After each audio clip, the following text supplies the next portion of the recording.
Estamos estudiando de una forma breve en 2 conferencias qué es el Apocalipsis.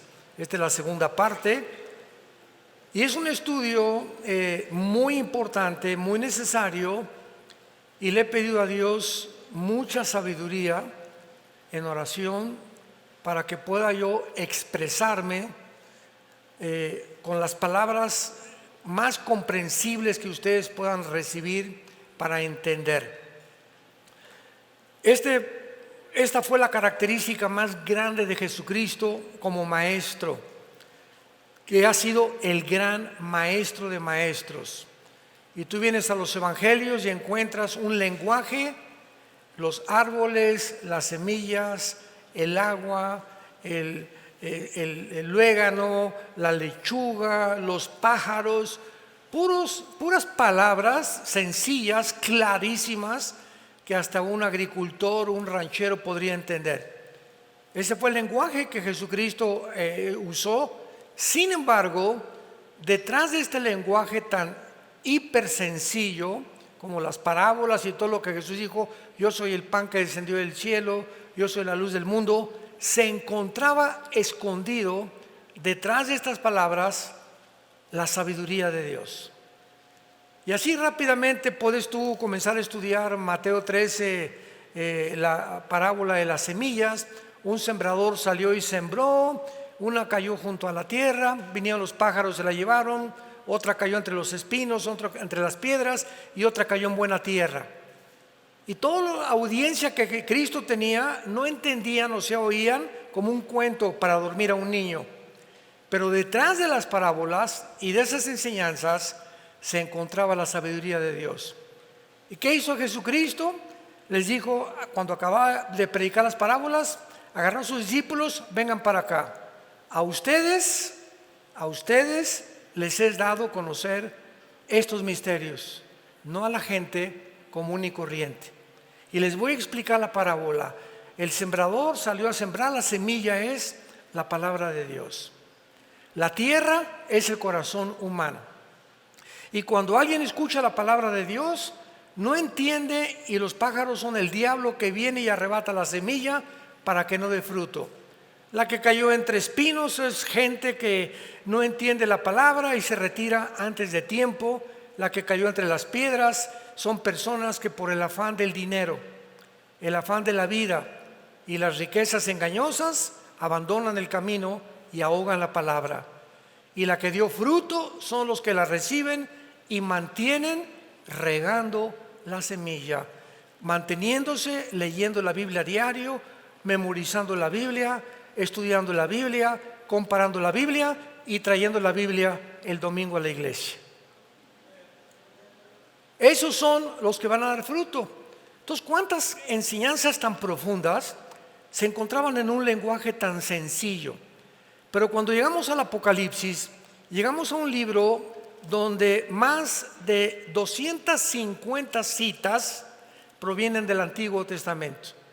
Y encontramos candeleros, el altar de Dios, el tabernáculo, los 144,000 judíos, las estrellas, etcétera, etcétera. Lenguaje que provenía del Antiguo Testamento y una simbología impresionante. Y esto ha hecho que inclusive maestros de la Biblia se hayan rehusado a enseñar el libro del Apocalipsis. Porque dicen, pues es demasiadas interpretaciones, demasiados símbolos, etcétera, etcétera. Pero no. El versículo 3 dice, dichosos los que leen y los que oyen las palabras de esta profecía. Todas las cosas en el Antiguo Testamento quedaron selladas. Pero el libro del Apocalipsis es un libro que no está sellado y que va a ser revelado a los entendidos de la generación en la que tú y yo pertenecemos. Antes de abordar algunos temas aquí importantes, vayamos rápidamente al libro de Daniel, capítulo 12, porque el libro del Apocalipsis no puede ser comprendido sin antes estudiar Daniel, porque Daniel puso los cimientos y el apóstol Juan, que escribió Apocalipsis, construyó sobre lo que Daniel recibió en sus visiones. Y veamos esta revelación tan preciosa en el libro de Daniel, que escribió 600 años antes del apóstol Juan, o hace 2600 años. Dice el versículo 4, le dice un ángel a Daniel: pero tú, Daniel, cierra las palabras y sella el libro. O sea, prohibido leer lo que te voy a decir hasta los tiempos finales. Sella el libro hasta el tiempo del fin, que es el tiempo en que tú y yo estamos viviendo. Muchos correrán de aquí para allá y la ciencia aumentará. Versículo 9. Él respondió: anda, Daniel, estas palabras están selladas. ¿Hasta cuándo? Hasta el tiempo del fin. Muchos serán limpios, emblanquecidos, purificados. Los impíos irán de mal en peor, o sea, procederán impíamente, y ninguno de los impíos entenderá. Pero los entendidos comprenderán. Se necesita entendimiento para comprender las cosas espirituales. Entonces, el libro del Apocalipsis no es un libro para la gente del pueblo común y corriente. Tú puedes tener 5 premios Nobel y ser maestro en ciencias políticas, doctor en filosofía y letras y graduado en Oxford o en Harvard, y vienes a la Biblia y te estrellas contra la mente de Dios, porque la mente humana tiene un límite, y los que quieren atravesar ese límite y tratar de comprender más allá de ese límite se vuelven locos. Así tan sencillo. Y así tenemos Carlos Marx, tenemos a el padre de la psicología, ¿verdad?, a Freud, tenemos a Friedrich Nietzsche, el padre del ateísmo del siglo pasado. Nietzsche influyó en Hitler, en Lenin, en Mussolini, en Stalin y en todos los Mao, y todos los dictadores del siglo pasado fueron influenciados por Carlos Darwin y por Friedrich Nietzsche. ¿Cómo acabó el padre del ateísmo? Loco, en un manicomio, y se volvió homosexual antes de morir. Carlos Marx, pobrecito, ¿verdad?, murió en la pobreza, aunque era un hombre sincero, que postuló una doctrina hegeliana junto con Federico Engels. Vino Nicolás Lenin, él llevó a la práctica el capitalismo y el manifiesto comunista. Después lo absorbió Lenin, y después lo absorbió, José Stalin, y después vino la Segunda Guerra Mundial con Mussolini, el loco, Hitler, otro psicópata, y todos estos hombres quisieron ser guiados por supuestas guías espirituales, como decía Hitler, que lo guiaba un espíritu, y murieron, ¿verdad?, del lado más desastroso y terrorífico que nos podamos nosotros imaginar. Y rápidamente, finalmente, veamos en 1 Corintios capítulo 2. Estos versículos nos dan un cimiento para que ustedes entiendan lo que les estoy tratando de comunicar. 1 Corintios 2, versículo 6. Dice Pablo: sin embargo, hablamos sabiduría entre los que han alcanzado, ¿qué cosa? Un cristiano no maduro es un cristiano que todavía no entiende Apocalipsis, ni Daniel, ni Ezequiel, ni Zacarías, ni Malaquías, y tiene 5 o 10 años el cristiano y no sale de Juan 3:16. Se llama la leche. Ahora, ¿por qué una persona cristiana que tiene 5, 8, 10 años en Cristo no entiende las cosas profundas de la mente de Dios? Por la falta del estudio diligente y su falta de relación diaria en comunión con la Biblia y con el Señor Jesucristo. La vida cristiana no puedes leer la Biblia hoy y pasa miércoles, jueves, viernes, sábado y la Biblia ni la tocas. Y ya tomaste decisiones el miércoles y el jueves con tus hijos, en tu casa, en tu escuela, en tu bufete de abogados, en tu consultorio médico, sin tener en cuenta la Biblia. ¿Qué significa esto? Que en esos 3 días le dijiste a Dios: no te necesito en estos 3 días, yo tengo la sabiduría para saber qué aconsejarle a mi hijo, qué decisiones tomar. Y es lo que se llama la soberbia espiritual. Perdemos nuestra dependencia de Dios, alejándonos de la Biblia, creyendo que somos autosuficientes y capaces de resolver problemas que van más allá de nuestra capacidad para poder resolverlos. Soberbia intelectual. Hablamos sabiduría entre los que han alcanzado la madurez. Versículo 10: pero Dios nos las reveló a nosotros por el Espíritu, porque el Espíritu todo lo escudriña o todo lo investiga, aún lo profundo de Dios. A ver, hay un solo Espíritu en el universo, un solo Espíritu de los billones. Los ángeles son espíritus, los serafines, los querubines, los seres humanos. Hay billones de espíritus en el universo, pero hay uno solo que posee toda la verdad. Se llama el Espíritu Santo, y es el único espíritu que nos puede guiar a la verdad. Y el Espíritu Santo siempre va a usar las Sagradas Escrituras. ¿Ves la importancia de tener contacto con la Biblia? Porque te desligas de la Biblia, la dejas de leer, la dejas de estudiar, no te disipulas, pierdes el camino así. Somos como ovejas que necesitamos un pastor. No hay un solo animal en el mundo que necesite un pastor y que nunca verá sin un pastor más que las ovejas. Escúchame, ¿sabes por qué? Porque escogió Dios a las ovejas como el animal para compararnos con nosotros. No escogió al perro, ni al rinoceronte, ni al caballo, ni a ningún animal. Dios escogió a las ovejas porque son los animales más brutos. Ya te sentiste ofendido, ¿verdad? Son los animales más ciegos, son los animales más torpes, son los animales más indefensos de todos los animales que Dios creó. Una oveja no tiene la capacidad de defenderse. Los conejos corren, todos tienen de alguna manera de huir del peligro, pero las ovejas son indefensas. Deliberadamente la Dios creó para que necesitaran un pastor.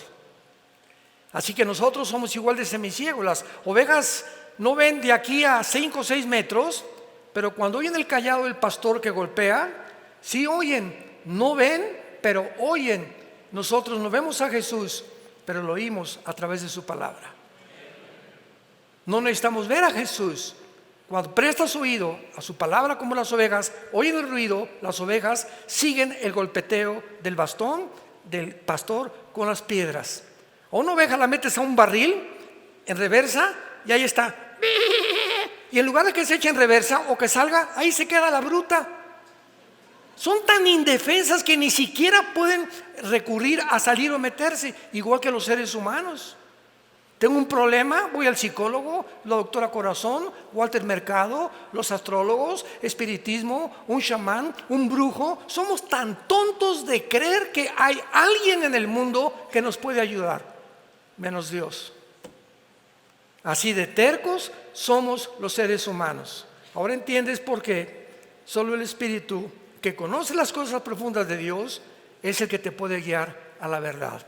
Y finalmente dice el versículo 14, 1 Corintios 2, el hombre natural, o sea, el que no tiene al Espíritu Santo, no percibe las cosas que son del Espíritu de Dios, porque para él son locura. ¿Porque qué? Porque no las puede entender, porque se han de discernir espiritualmente. Viene un niño, Alberto Einstein, en este caso soy yo. Mr. Einstein, ¿qué significa la fórmula E igual a mc al cuadrado? Chamaco menso, 6 años de edad. ¿tú quieres, Pepito, que yo te explique que la energía es igual a la masa por la velocidad de la luz al cuadrado? ¿Qué dijo? Eso es lo que es la fórmula de la relatividad, la que completamente transformó en 1943 la física y se incluyó la ley de la relatividad como la cuarta dimensión. Pero Pepito, mira, por más que te explique lo de la velocidad, o la energía sobre la masa por la velocidad de la luz al cuadrado, etcétera, etcétera, no lo vas a entender. ¿Por qué? Porque tu cerebrito no está desarrollado. Entonces tienes que aprender la A, la B, la C, la D, y conforme vayas creciendo, aritmética, matemáticas, raíz cuadrada, cálculo diferencial, cálculo cuántico, etcétera, etcétera. Cuando crezcas, entenderás las cosas que no entendías cuando eras niño. Así es la vida espiritual. Hay muchos en la iglesia que son niños. Y vienen a la Biblia y por más que la leen, no entienden muchas cosas que ya deberías entender. Porque no las entiendes, porque no te gusta estudiar la Biblia diligentemente. Bueno, pues vamos al Apocalipsis y veamos claramente, después de haber examinado la clave, que el Apocalipsis es un libro de las cosas que sucedieron en el tiempo de Juan, en el tiempo de la iglesia que es la que vivimos, y todas las cosas futuras que van a suceder en el tiempo en que tú y yo estamos viviendo. En el capítulo 6 del Apocalipsis se inicia después de la iglesia que ha sido arrebatada al cielo el derramamiento de los sellos de Dios. Vean esto, antiguamente, voy a tomar una hoja más simple, una hoja. Antiguamente no había o no se escribía como se escribe actualmente. En el capítulo 5 del Apocalipsis se describe a Dios con un rollo. Y de repente un ángel proclama en el universo: ¿quién es digno? Y un rollo sellado con un sello, 2, 3, 4, 5, 6, 7 sellos. Antiguamente, si yo le quería mandar un mensaje a mi patrón o a mi compadre o a alguna persona, le ponía una cera y en el anillo personal de mi familia lo ponía así, que sellaba, y cuando recibía la persona, mi destinatario, el rollo, sabía que venía de mí y que no era una falsificación. Entonces se sellaban las cartas con sellos de cera. Entonces se describe a Dios con un libro o con un papiro sellado 7 veces. Pero se proclama en el universo: ¿quién es digno en todo el universo? ¿Será la Madre Teresa? ¿Abraham? ¿Isaac? ¿Jacob? ¿San José? ¿Cirindano? ¿San Cleotilde? ¿San Agustín? ¿Habrá alguien en los querubines, los serafines, que puedan desatar los sellos? Y se contestó: no hay nadie en el universo digno de abrir los sellos que contienen los 21 juicios de Dios sobre el mundo en el tiempo futuro que estamos viviendo. Y finalmente el apóstol Juan, que estaba viendo toda esta escena en el cielo, dice: pero vi uno como el Cordero de Dios, que se acercaba al trono de Dios, y el Padre le entregaba a Jesucristo, ya resucitado, por haber vencido la muerte, vencido a Satanás y vencido el pecado. Él es el único digno de que pueda desatar los sellos. Y dentro de los 7 sellos se encuentran 7 trompetas y 7 copas. Así que los 7 sellos contienen todos los juicios de Dios, y se abre el primer sello, capítulo 6, versículo 1, un caballo blanco, que simboliza la entrada del anticristo pacíficamente al mundo, convergiendo con Daniel 9:27, confirmando un pacto con los judíos para poder durante 7 años garantizarles a los judíos la protección de sus enemigos. Así comienza la tribulación. La tribulación no comienza con el rapto de la iglesia. El rapto de la iglesia puede ser hoy, en la noche, mañana, dentro de un mes, y puede pasar entre el rapto de la iglesia y la confirmación del anticristo 1 año, o 6 meses, o 3 años. O sea, el rapto no es así y después inmediatamente al otro día comienza la tribulación. Puede haber un periodo intermedio entre el rapto y el inicio de la tribulación, donde todavía Dios continuará después del rapto otorgando su gracia para que muchos acepten a Jesucristo, que entrarán a la tribulación, desde luego, y posiblemente sean bastantes de los 144,000 judíos sellados que aparecen en el capítulo 7. Entonces Cristo quita el primer sello y aparece un caballo blanco. Noten ustedes que tenía un arco, pero con corona y sin flechas. Y si leen Daniel 8, 23 y 25, dice Daniel antes de Juan que cuando el anticristo se manifieste, se va a manifestar como un pacificador, resolviendo problemas enigmáticos, resolviendo el problema del clima, el problema de la pobreza, el problema de la economía, el problema de Europa, tal vez el problema entre Rusia y Ucrania, pero va a ser un mago de maldad, con una sabiduría diabólica, que el mundo no va a tener más que aceptarlo como tú eras la persona que necesitamos como líder en el mundo, y se convertirá en el final dictador mundial. Sin embargo, a los 3 años y medio va a violar esto, y dice el versículo 3: el segundo sello, vi un caballo bermejo. Inmediatamente el anticristo declara la guerra, y ahí comienza los últimos 3 años y medio, o la gran tribulación, porque los primeros 3 años y medio es la tribulación, y los segundos división 3 años y medio son la gran tribulación. Comienza con la guerra. La invasión de Putin a Ucrania no desatará la tercera guerra mundial.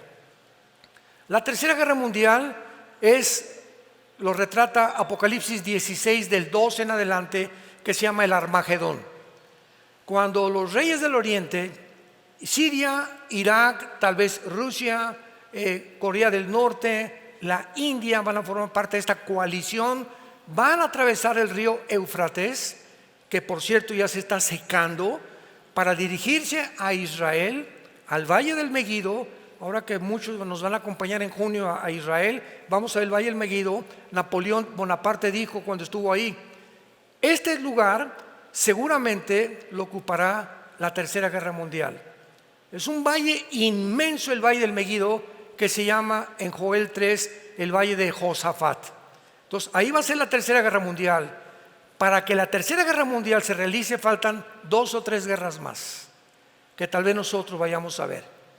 Es posible que este año veamos una guerra de carácter nuclear, no que desaparezca el mundo, pero varias naciones pueden comenzar ya a eliminarse del mapa o del mapamundi humano, y posiblemente, ¿verdad?, sean un conflicto que pueda desatarse principalmente en el Medio Oriente, porque para que el anticristo surja, Estados Unidos tiene que desaparecer. Y ahorita las 2 potencias que se han enfrentado son Rusia, apoyada por Irán, apoyada por Rusia, apoyada por Siria, apoyada por Irak. Putin tiene todo el apoyo de todas las naciones musulmanas, tanto de los chiitas como de los sunnis, y de casi 8 o 10 naciones del Medio Oriente en contra de Estados Unidos y del ejército de Europa, que es la OTAN, que se formó en 1947 para impedir la propagación del comunismo hacia el norte y oriente de Europa. Así que ahorita hay un conflicto entre Oriente y Occidente. ¿Quién va a ganar de esta guerra? A fuerza, Rusia o manda bombas a Estados Unidos, y Estados Unidos no tiene la capacidad de detener las bombas de Putin o de Rusia por la siguiente razón. Escuchen con mucha atención.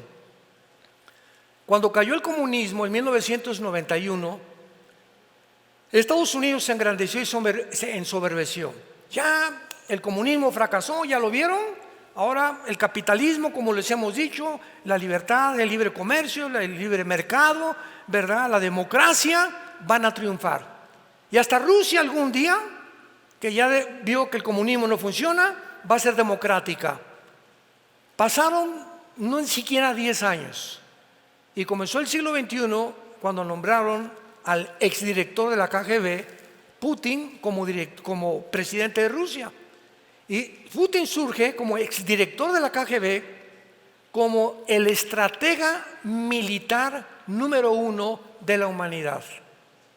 Ese chaparrito peloncito que tú ves, que es judoka, cinta negra en judo, y que 3 veces a la semana se mete un agua con hielos y que tiene una condición física extraordinaria, es el estratega militar número 1 en el mundo. Y entonces invade Ucrania porque ve que están rodeando la OTAN a Ucrania con tanques de guerra, y el día que llegaran los de la OTAN a poner misiles en Ucrania apuntando a Moscú, se acababa Rusia. ¿Por qué? Porque en 15 minutos un misil de Ucrania a Moscú llega en 15 minutos y acabarían con Rusia. No lo iba a permitir Putin. Bueno, ustedes ya saben todo este relajo que hubo, ¿verdad? Los Estados Unidos, no podemos permitir esto, sanciones económicas que fracasaron.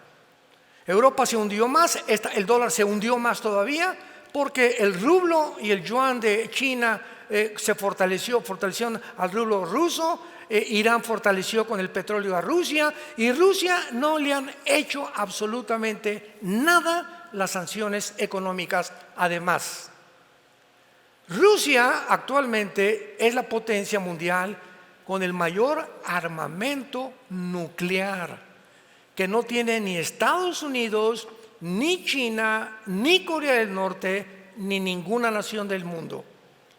El armamento nuclear que tienen los rusos supera. Estados Unidos tiene navíos, portaaviones, aviones F-35 de combate, lo que tú me quieras mencionar, pero la capacidad nuclear de Rusia nadie la supera. ¿Por qué? El presidente Biden tiene un portafolio que contiene los códigos para poder desatar una guerra mundial. Y vamos a suponer que le hablan al presidente Biden. Vemos en los satélites que hay una bomba que salió, parece que o de Corea del Norte o de Rusia, no estamos muy seguros, pero ella va volando a una velocidad supersónica, como el Poseidón, que es la nueva arma de Rusia. Esta arma, este misil que Rusia enviará a Estados Unidos, tardaría 23 o 24 minutos en llegar a Washington o a Nueva York. 23 o 24 minutos. En el portafolio que tiene el presidente de Estados Unidos, tiene que abrirlo y tiene que apretar un botón dando la orden al ejército, a la fuerza aérea y a la marina de que abran las compuertas para las armas nucleares y contesten el fuego nuclear contra Rusia. Sin embargo, al presidente Biden le tardaría 5 minutos en dar esa orden. Desde el momento que le comunican, abre el portafolio, le dan el código, porque él no tiene el código, es un general que siempre lo acompaña, y ya con el código, y más que ahorita ya el presidente Biden está medio senilidad mental, ¿verdad? Ya tiene reacciones que ya no son normales. ¿Cuánto tardaría? Esos 5 minutos no le bastarían a Estados Unidos para impedir que Rusia explotara su primer misil en Washington o en Nueva York. Además de esto, Rusia tiene un submarino que se llama el Poseidón, que no lo tiene nadie, ninguna armada del mundo entero. Este submarino es indetectable, no se puede rastrear, porque casi todos por medio de ondas del sonido pues se detectan, ¿verdad? Hay 5 submarinos Poseidón en el Atlántico apuntando a Washington y 5 en el Golfo, en el mar Pacífico apuntando a Los Ángeles y a todo el área occidental de Estados Unidos. Estos submarinos, Estados Unidos ahorita no sabe dónde están. Así que de cualquier manera que sigan arrinconando a Putin, porque también es un monstruo, ¿verdad? Porque te ha hecho barbaridad y tremenda. No estamos defendiendo a nadie, estamos presentando la realidad. En el momento en que él decida, borra Estados Unidos del mapa en medio minuto. Solamente neutralizando Washington y Nueva York, se acaba la Casa Blanca, se acaba Estados Unidos. La bolsa de valores desaparece, desaparece la Casa Blanca, desaparecen los senadores, desaparece todo el movimiento político y económico de la nación que hace más de 75 años ha tenido el liderazgo mundial. Y esta es la guerra que el anticristo desarrollará. Estados Unidos no puede permanecer si el anticristo va a surgir como el próximo líder mundial. Él no puede tener competencia. Rusia aparece en Ezequiel 38, la China aparece en Apocalipsis 9 y en Apocalipsis 16.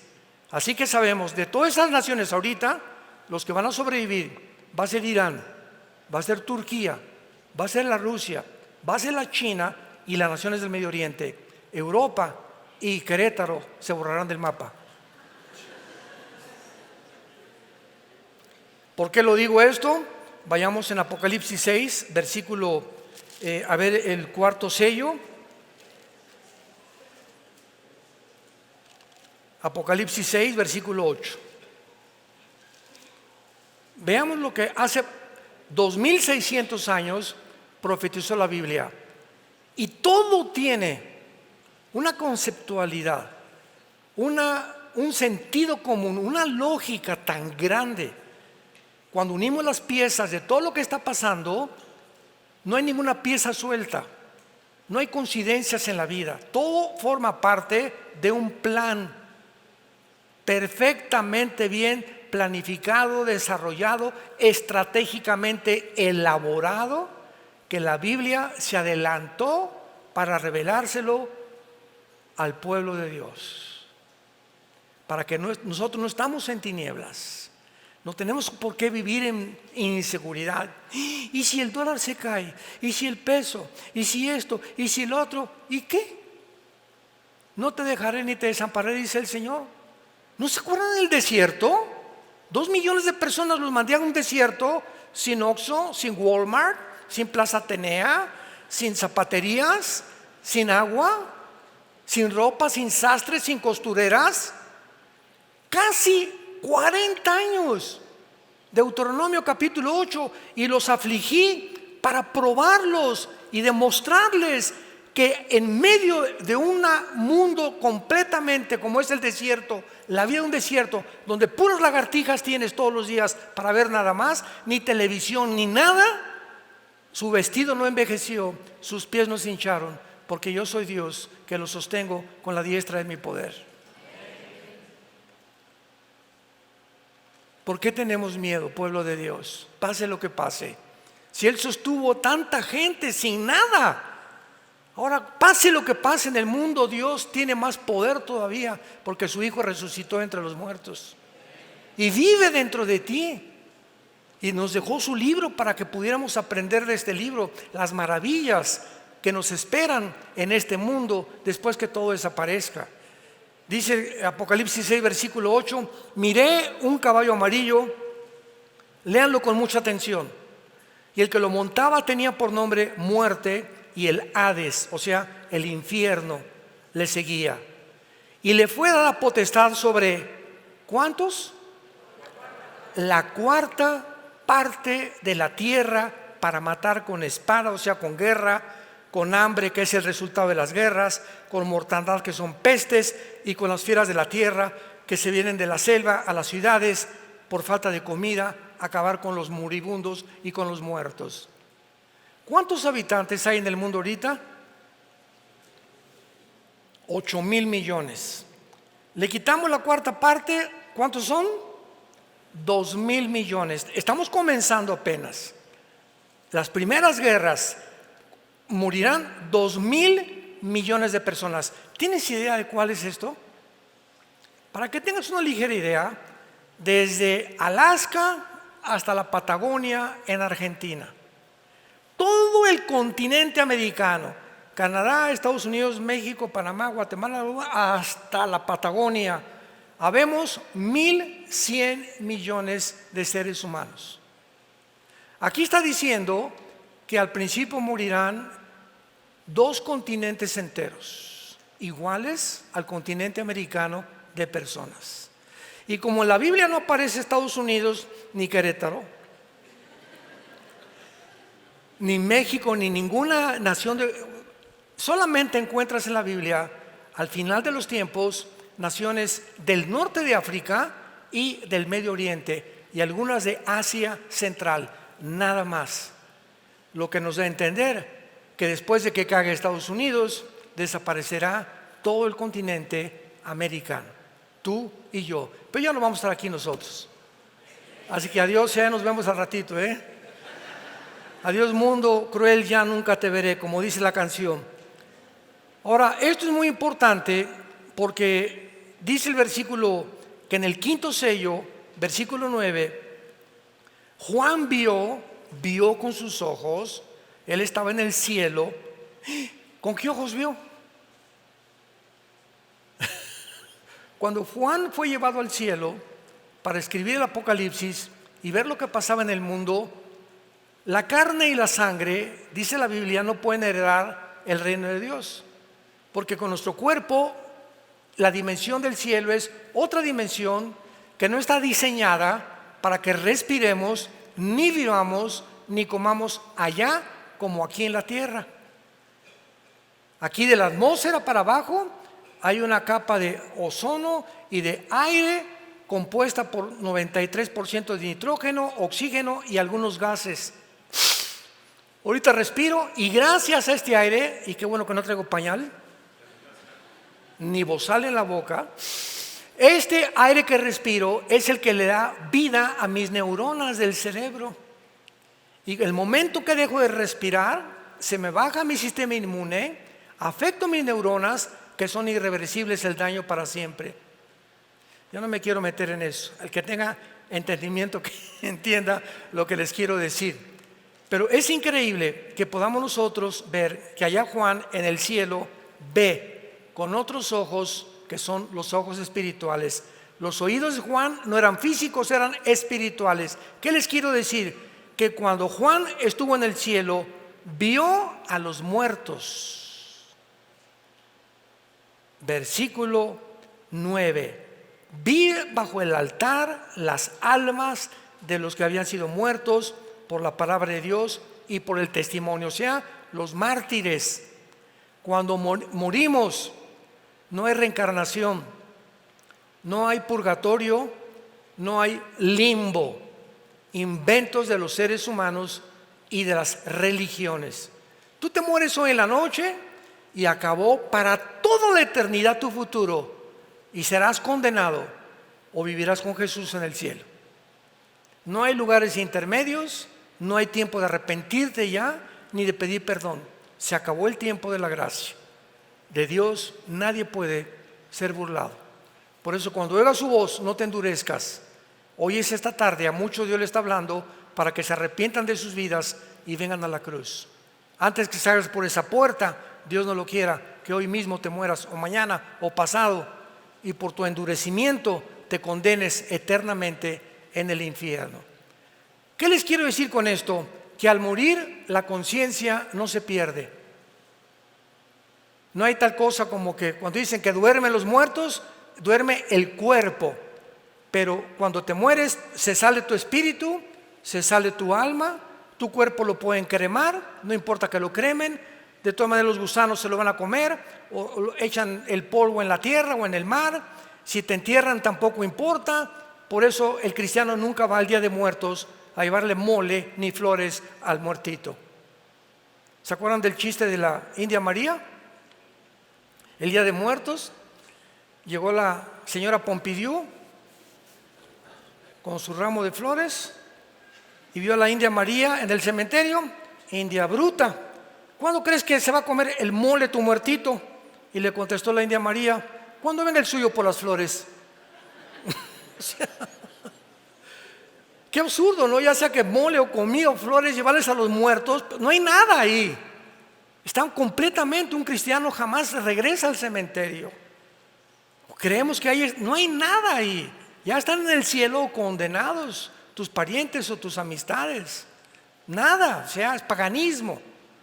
Y cuando morimos, sigue siendo Jorge, sigue siendo Carmelita, sigo siendo Armando. Vamos a mantener la conciencia de lo que éramos, tanto en el infierno como en el cielo. Miren lo que dice el versículo 10. Estos muertos estaban platicando con Dios, o sea, había un cuerpo temporal. ¿Con qué? Con cuerdas vocales, porque las cuerdas vocales de Luciano Pavarotti cuando murió se quedaron y lo enterraron. Cuando murió tu abuelito y tu tío, su cerebro se lo comieron los gusanos. Entonces el pensamiento no está en el cerebro, la memoria no está en el cerebro, está en otra dimensión que se llama la dimensión del espíritu, porque seguimos manteniendo la conciencia de quienes éramos y tenemos nuevas cuerdas vocales, nuevos ojos adaptados para la otra dimensión, pero seguimos siendo nosotros, pero con otro cuerpo. Estaban platicando con Dios y le decían a Dios: ¿hasta cuándo, Señor santo y verdadero, no juzgas y venga nuestra sangre en los que moran en la tierra? Y se les dieron vestiduras blancas y se les dijo que descansaran un tiempo hasta que se completara el número de los muertos que iban a morir como ellos también. Vemos aquí rápidamente en los sellos al anticristo, vemos la cuarta parte de la humanidad. Es el inicio de la tribulación, que todavía no estamos en la tribulación, gracias a Dios. Y así vamos en Apocalipsis capítulo 13, el surgimiento del anticristo marcando al mundo. Este tiempo que pasamos de pandemia fue un ensayo. Se demostró que por primera vez después de la Segunda Guerra Mundial, los experimentos que hicieron con nosotros sobrepasaron a los nazis y a los fascistas que seguían a Mussolini en Italia. ¿Por qué? Porque el experimento con nosotros jamás se había hecho con los niños.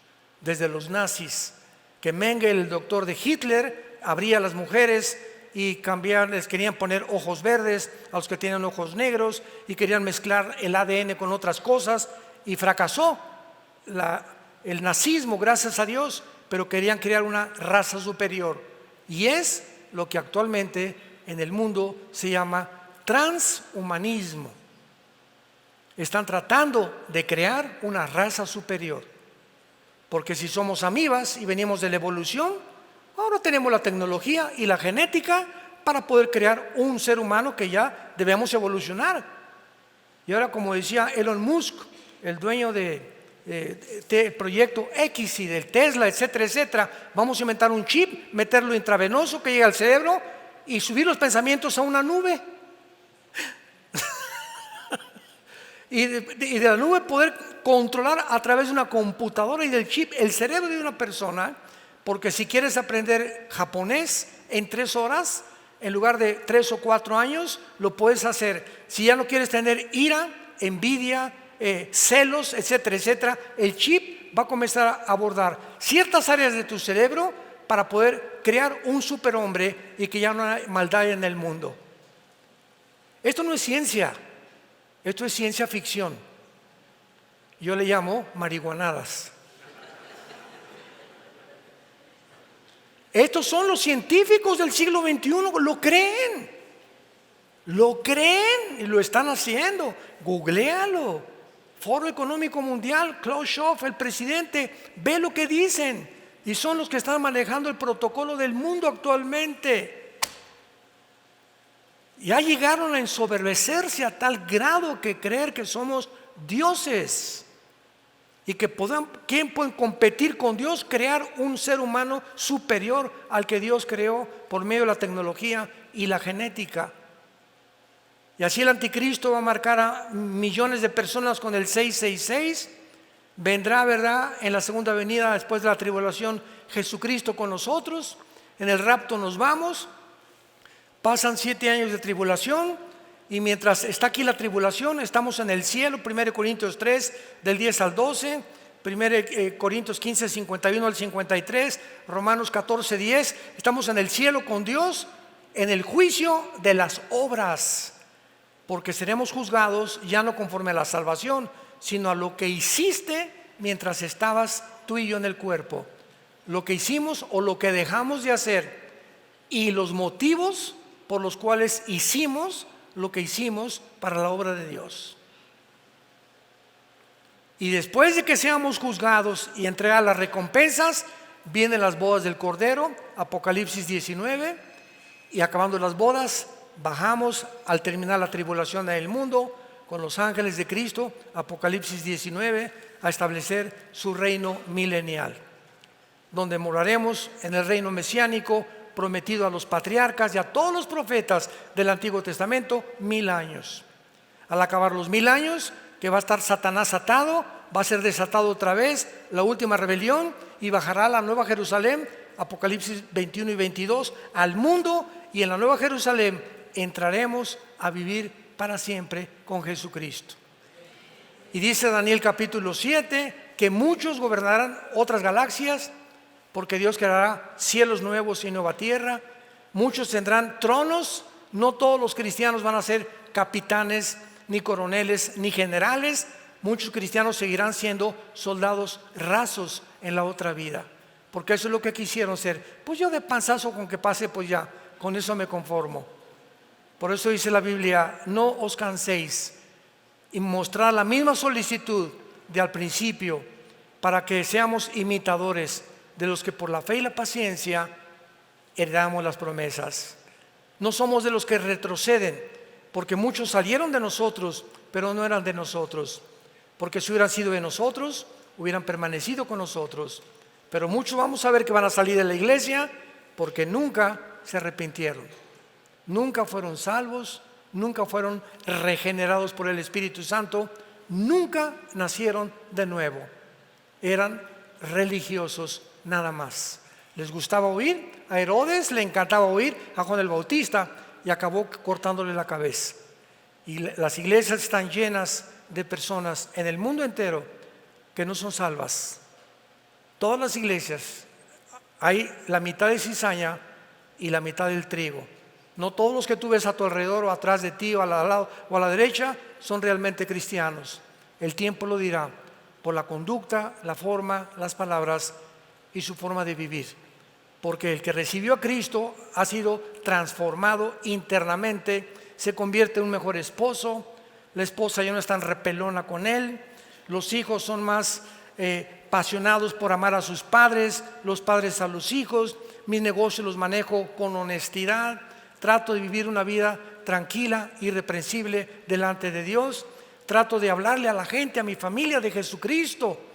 Si tienes a Cristo y dices que eres cristiano, pregúntate, desde que te convertiste, ¿a cuántas personas has ganado para Cristo? ¿A cuántas personas les has hablado de Cristo en tu vida? Pregúntatelo, sé honesto, sé honesta. ¿Has hablado con alguna persona y la has guiado a recibir a Cristo en tu vida desde que te convertiste? Que dice Hechos 1:8, recibirán poder cuando venga el Espíritu Santo y me serán testigos. El Espíritu de Dios entra en nuestra vida para quitarnos el miedo de hablar de Cristo. Y nos enfrentamos a estudiantes, a ateos, a burladores, a familiares que te critican y todo, pero tenemos el valor de decirles: sí creo en Cristo, ¿y qué?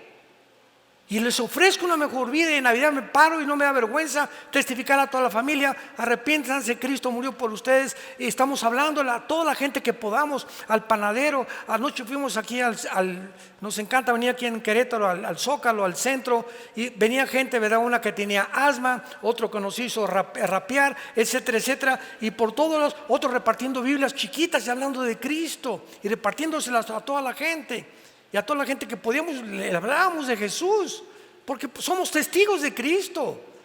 Al elevadorista, a la que te lleva las tortillas, a tu chofer, al de la farmacia, dale un folleto, dale una conferencia, un libro cristiano. Habla, comunícate, transmite lo que Dios a través de nosotros quiere transmitir. Es tiempo que la iglesia despierte y que recordemos en qué batalla nos encontramos. Y en el Apocalipsis, que es la revelación de Dios, el plan de Dios termina y lo seguiremos entendiendo cuando tenemos realmente la pasión por seguir la verdad, apasionados por la verdad hasta el día de nuestra muerte. Te damos gracias, Señor, en esta tarde por tu palabra. Los cielos y la tierra pasarán, pero tus palabras permanecerán. Te damos gracias por habernos resucitado juntamente con Cristo, por haber permitido que muramos juntamente con Él, y porque ahora nos consideras sentados en el trono de tu gracia, formando parte de la herencia que tu Hijo Jesucristo recibió cuando resucitó de entre los muertos. Te damos gracias por tan grande amor en la cruz, porque Dios muestra su amor para con nosotros en que, siendo aún pecadores, Cristo murió por nosotros. El que no conoció pecado, por nosotros se hizo pecado, para que nosotros fuéramos hechos la justicia de Dios en Él. Él, despreciado y desechado entre los hombres, varón de dolores, experimentado en quebranto. Escondimos el rostro de Él, fue menospreciado y no le estimamos. Ciertamente llevó Él nuestras enfermedades y nuestros dolores, y nosotros le tuvimos por abatido de Dios. Como oveja delante de sus trasquiladores, enmudeció y no abrió su boca. Y todos nosotros, como ovejas sin pastor, nos salimos y nos perdimos en caminos tan diferentes. Mas en el amor que nos tienes, lo enviaste al mundo a recogernos, a meternos al corral otra vez de las ovejas, para ser pastoreados por Él, para que el bien y la misericordia nos sigan todos los días de nuestra vida, y algún día en tu casa, Señor, moraremos eternamente contigo. Si tú en esta mañana no tienes la seguridad de la vida eterna, ustedes que nos ven a través de la televisión también, pídele a Cristo entrar a tu vida por primera vez con estas palabras. Dile ahí desde donde te encuentras. Tal vez estás en la sala de un hospital, tal vez vas manejando tu coche, tal vez estás en la sala de tu casa, tal vez estás en alguna cárcel oyendo este mensaje. Dile: Señor mío y Dios mío, perdona mi vida, perdona mis pecados, porque creo que en esa cruz tu Hijo derramó su sangre para pagar por ellos, y que a los 3 días resucitó de los muertos. Y ahora, Señor Jesús, como creo que vives eternamente, te pido en este instante que entres a mi vida. Te recibo como mi Señor y mi Salvador, y el día de mi muerte moriré en paz, porque sé que me has dado la salvación para volver a verte físicamente, en espíritu y verdad. En el nombre de Jesús, amén. Gracias a Dios por este maravilloso libro, ¿verdad? Gracias por este maravilloso libro, la palabra de Dios.